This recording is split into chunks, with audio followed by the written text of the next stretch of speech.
जंग से ही जुड़ी हुई एक बड़ी खबर है, एक बड़ा अपडेट ये है, ईरान दूतावास ने, मुंबई ईरान दूतावास ने एक बड़ा दावा किया है, मोस्तफा नहीं होंगे अगले supreme leader. Assembly of experts में नहीं हुआ है चयन, ये खबर निकलकर वहां से सामने आ रही है।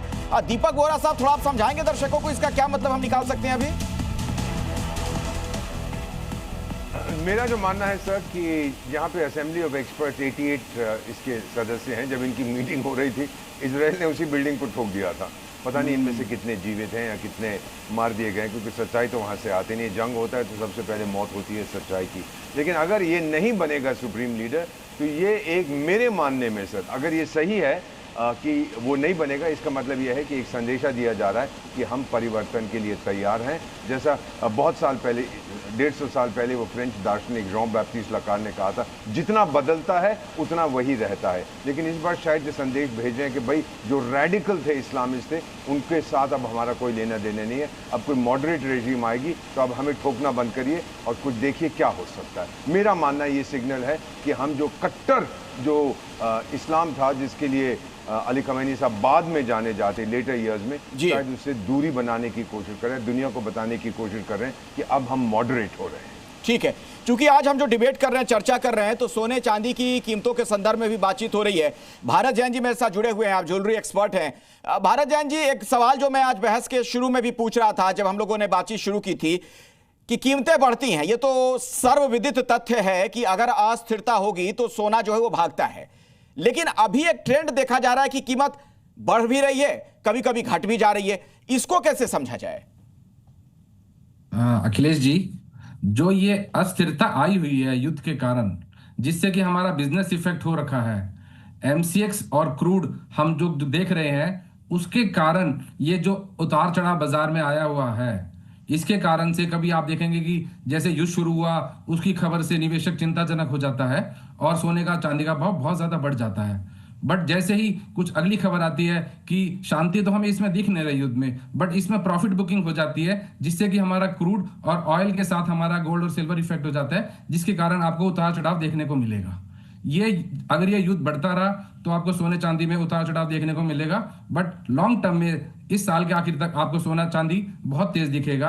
हमें जो लग रहा है, सोने का भाव लगभग 2 लाख रुपए के करीब जा सकता है और चांदी का भाव लगभग 5 लाख रुपए के करीब आपको देखने को मिलेगा। और रोबिंदर जी, तेल की कीमतें तो फिर भागती ही चली जाएंगी अगर इसी तरीके के हालात रहे तो, वहां से भी मार पड़ सकती है लोगों पर। देखिए, वोलाटिलिटी तो लगातार है, ये तो रहेगी। देखिए, सोना चांदी दोनों बढ़ रहा है। कल भी आपके चैनल से हमने ये बात की थी, क्योंकि लगातार हम देख रहे हैं।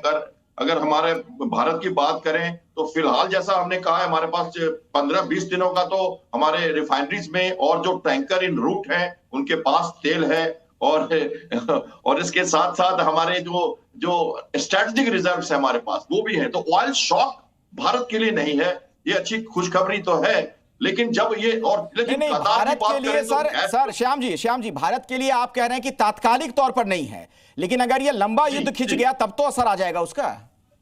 100%। हमारी प्रॉब्लम आएगी 40%, 50% हमारा गैस कतार से आ रहा है, और गैस की जो कॉन्ट्रैक्ट होते हैं वो 1 साल के होते हैं, लंबे होते हैं, वो तरह चेंज नहीं किए जा सकते। हम वेस्ट अफ्रीका से, हम वेनेजुएला से, हम रशिया से, हम अमेरिका से भी फ्यूल ले सकते हैं। हमारा टाइमिंग बढ़ेगा, कॉस्ट बढ़ेगी, इंश्योरेंस कॉस्ट बढ़ेगा, जिसके ऊपर सरकार लगातार ध्यान दे रही है। सीसीएस की मीटिंग में इस पर डिस्कशन हुई है भारत में कि हम कैसे इसको झेलेंगे, लेकिन 45 दिनों तक हम वो झेल सकते हैं। लेकिन जब रसोई में दिक्कतें आएंगी, जब तेल में दिक्कतें आएंगी, जब कारें नहीं चलेंगी, जब इंडस्ट्रीज नहीं चलेंगी, तो उसका इफेक्ट होगा।